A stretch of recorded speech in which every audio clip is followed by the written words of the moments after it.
alegria, dolor, estimar. Compasión, desvalido. Reconeixement, coneixement i difusió. Empatia, confraternitat, respecte. No vinc sol, els meus venen amb mi i som gent ara.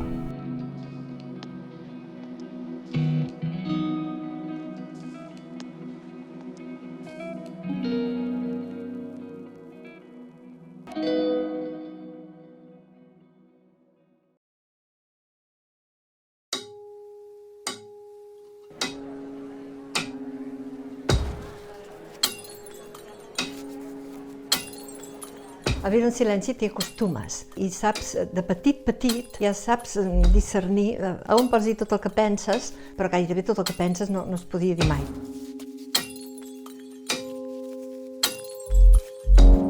A casa meva només ens deien, van venir la guerra, ens van treure tot el que teníem, però un silenci sepulcral.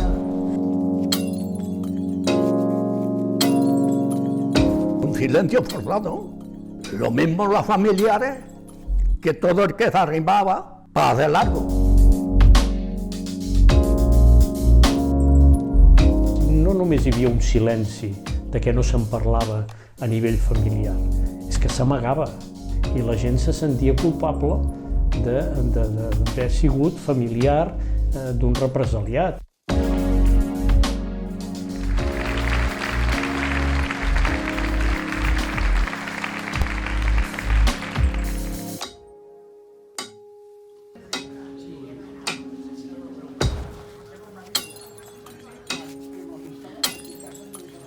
Al meu avi patern sí que li costava molt parlar.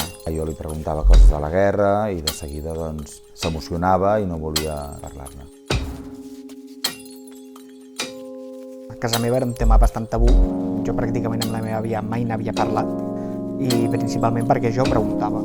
Per ells no era un tema massa agradable de parlar. A la meva família sempre hem pensat que és imprescindible que sàpiga el que passa quan hi ha una guerra, quan hi ha un alçament militar i quan hi ha una dictadura. Nosaltres hem passat 3 generacions endavant. Podem ser més objectius, no veure dos bàndols o no veure els bons i els dolents, sinó que realment tothom ho va patir.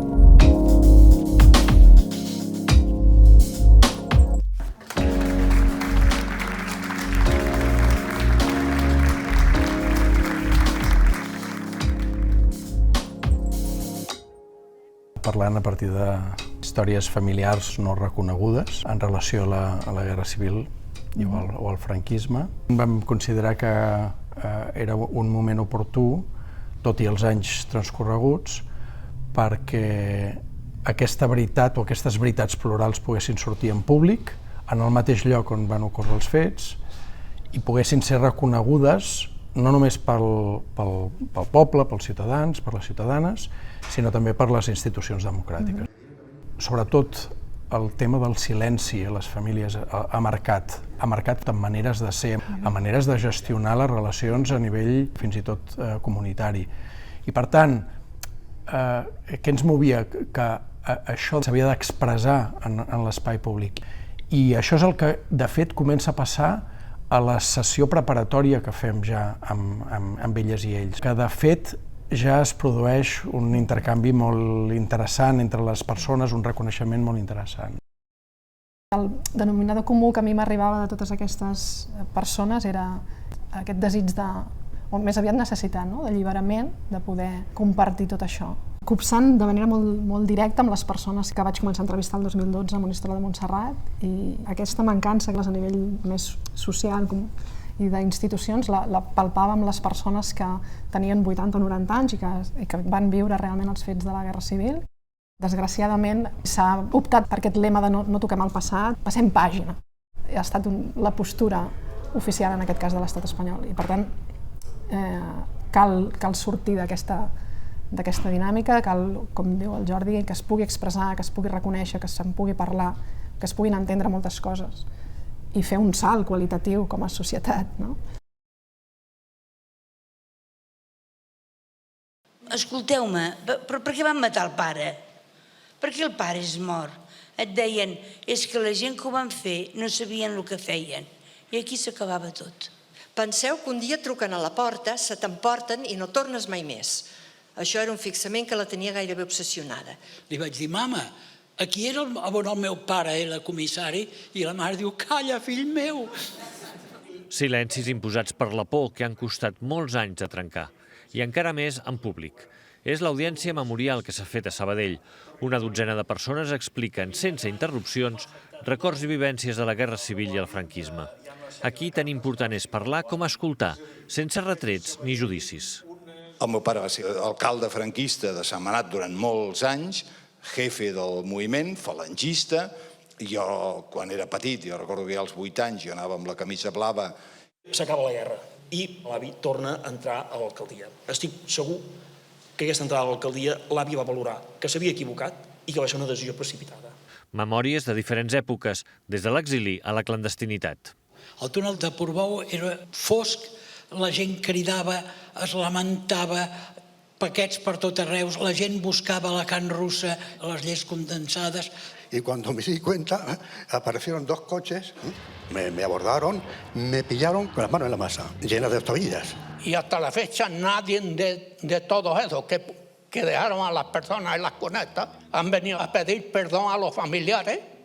I han acabat una estona de conversa personal per trencar també les distàncies. M'he sentit còmode. Gent que podien ser contràries amb la manera de pensar. Estàvem asseguts al costat, m'ha agradat. Algú havia de parlar de tot això, algú havia de trencar tots aquests silencis, no? No només es trenca el silenci en públic, sinó que es fa la reparació del teixit social en reconèixer que això forma part no només de la nostra història, sinó de les nostres memòries plurals. No podem negar el passat, perquè negar el passat és tancar una porta.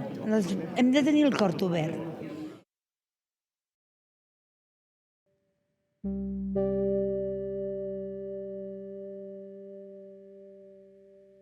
A mi m'ha semblat molt bé perquè deien el que sentien i el que havien viscut.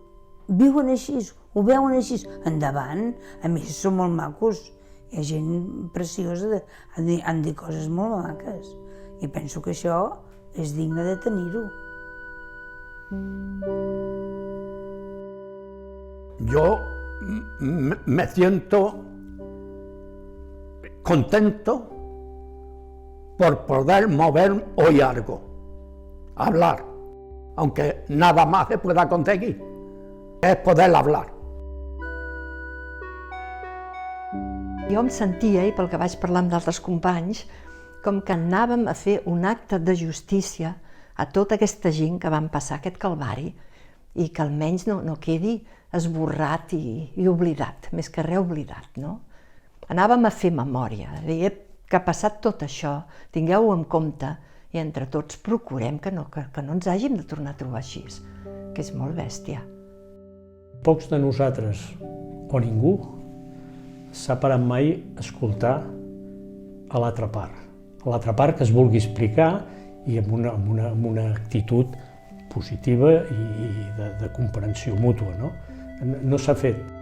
I després de 80 anys no som capaços de fer aquesta escolta amb respecte i amb intent d'entendre-ho, malament anem.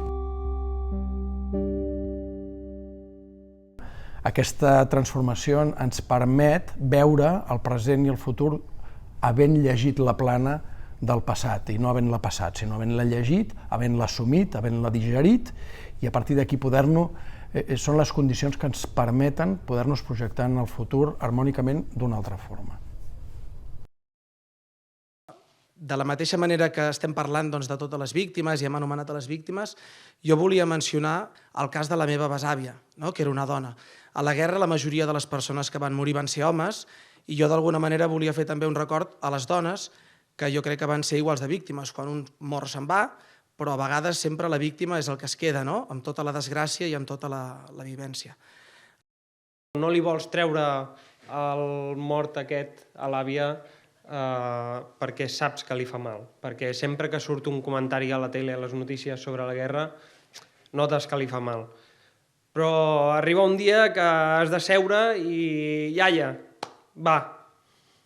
Crec que si alguna cosa queda clara pels testimonis que hem escoltat i pels que escoltarem és que la guerra civil i el franquisme no ens va robar només familiars i la infància a la majoria dels nostres avis i àvies, sinó que també ens ha robat la memòria i crec que aquesta és una manera molt bona de començar a recuperar-la. Tot això s'ha aconseguit molts anys després i amb l'esforç de les terceres i les quartes generacions, perquè, com ja dic, la meva àvia va callar durant tota la seva vida, no li va explicar res, o pràcticament res, al seu fill, tampoc a mi, però jo era molt petit quan va morir, però estic segur que estaria orgullosa i contenta de veure on hem arribat avui dia.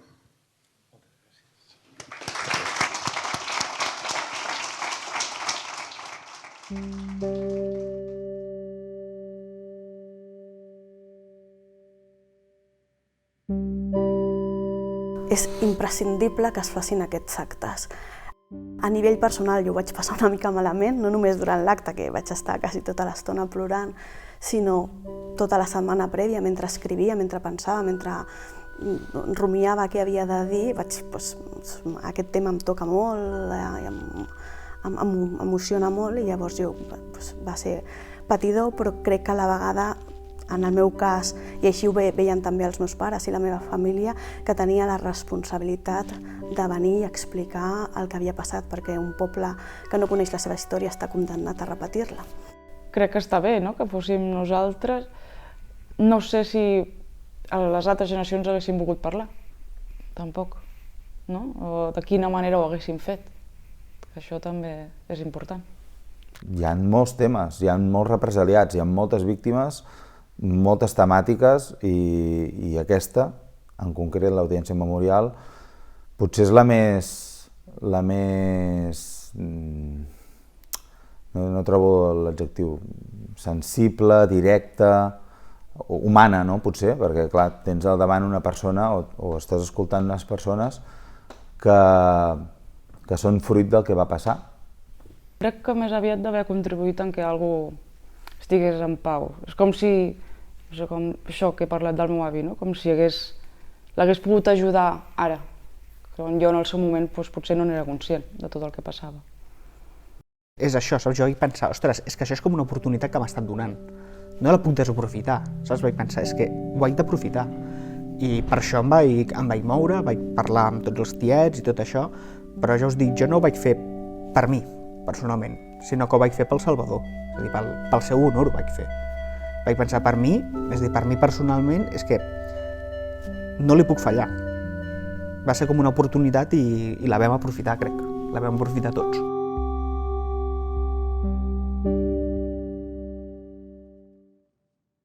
Ja en democràcia, davant de les institucions democràtiques, en aquest cas l'Ajuntament, la Diputació de Barcelona, la Generalitat de Catalunya a través del Memorial Democràtic, amb aquestes tres institucions bàsiques públiques donen el missatge clar de que reconeixem que aquests fets van ocórrer, no els hem deixat a l'oblid, per tant fem memòria pública. Aquests fets van ocórrer en aquesta localitat, els reconeixem com a tal i després reconeixem a totes les víctimes d'aquests fets en la seva dimensió. Gràcies als 12 aquí posats, no pel que han dit només, sinó pel que han escoltat. Jo estava a la primera fila i me'ls mirava. Per mi era important veure com reaccionaven. Com reacciona algú que ha estat torturat en una comissaria franquista quan parla el fill d'un alcalde franquista? Com reacciona algú que li han vingut a buscar el pare a casa i se l'han emportat i no l'ha vist més quan escolta gent que estava a l'altra banda? I tots escoltaven i tots han aplaudit. I tots han aplaudit a tots. Gràcies per això. En definitiva, des de les administracions volem treballar per la veritat, per la justícia, per la reparació i impulsar garanties de no repetició. I això també serveix la memòria, per aprendre del passat, no oblidar-lo i no tornar-lo a repetir. I més en aquests temps on la intolerància, la xenofòbia i el neofeixisme estan ressorgint, no volem que tornin aquests fets i és per això que ens comprometem a treballar intensament pels drets de tothom, de la diversitat sexual, dels drets de les dones, del respecte a les minories, i per això actes com aquests són tan importants. Les experiències viscudes no poden quedar amb l'oblit, i aquestes experiències viscudes les han patit i viscut moltes persones de la nostra ciutat i també del nostre país, perquè calen tenir espais de reconeixement a les víctimes i també espais de reparació simbòlica. És veritat que estem fent tard amb la recuperació de la memòria antifranquista, però no és tard en el sentit que aquestes accions que estem fent com la d'avui també han d'ajudar a prevenir que aquestes coses no tornin a passar, perquè poden tornar a passar i ho estem veient. Trobo que és un encert que s'hagi plantejat des de les quartes generacions, perquè són les quartes generacions, sobretot, a les que ens donaran garanties de que aquesta memòria perduri, de que els fets no es repeteixin i perquè, a més, amb l'esforç, la mostra de coratge que heu tingut i la capacitat de resumir en pocs minuts una vivència tan intensa, crec que tenim també un relleu pels solassants, tenim un relleu amb capacitat política també per mantenir viu allò del marc del qual no ens hem de moure mai, que és el marc dels drets humans i el marc de les llibertats democràtiques. Ara hem sentit la versió dels besnets, de la gent jove, alguns més joves que altres, però també necessitem escoltar el que van viure alguns en primera persona. El dolor és un sentiment que portem dintre de la nostra vida, del trencament de la vida. La nostra vida s'ha trencat. I la ràbia és anar contra ells. És que em surt la paraula forta. És tenir donar-los la culpa. És com donar la culpa a la gent. No podem donar la culpa a ningú. No podem tenir... No. La meva mare és l'única que va venir i després sí, un cop ja fet li va agradar, però li feia una mica de por què podia ser o què podia passar, no acabaven de saber. Tot aquest temps que ja la gent hem pogut parlar i explicar-nos, ja sortir d'una mena de, no de malaltia, però sí de cosa estranya. I això de poder anar a dir en públic. Jo mai a la vida m'hauria pensat que es pogués parlar del cas del meu tiet en públic i que a la gent li agradés escoltar-ho. I els hi vaig comunicar als meus pares que havia trucat als meus tiets i que ho faria. Llavors ells, a poc, van anar posicionant-se també d'aquesta banda, de dir, ei, potser tampoc està tan malament. Llavors, de fet, ells van assistir a l'acte, els hi va agradar molt, i quan vam sortir m'ho van reconèixer. Aunque los que vivieran o queden viviendo todavía, por todos eso se debe de hacer homenaje y debe de hacer que no se olvide. Esto no se puede olvidar. Arribar a tenir cara a cara descendents d'aquests fets, ostres, això i parlar-ne amb calma i amb tranquil·litat ha sigut una experiència molt, no sé, d'entrada diferent i molt bonica.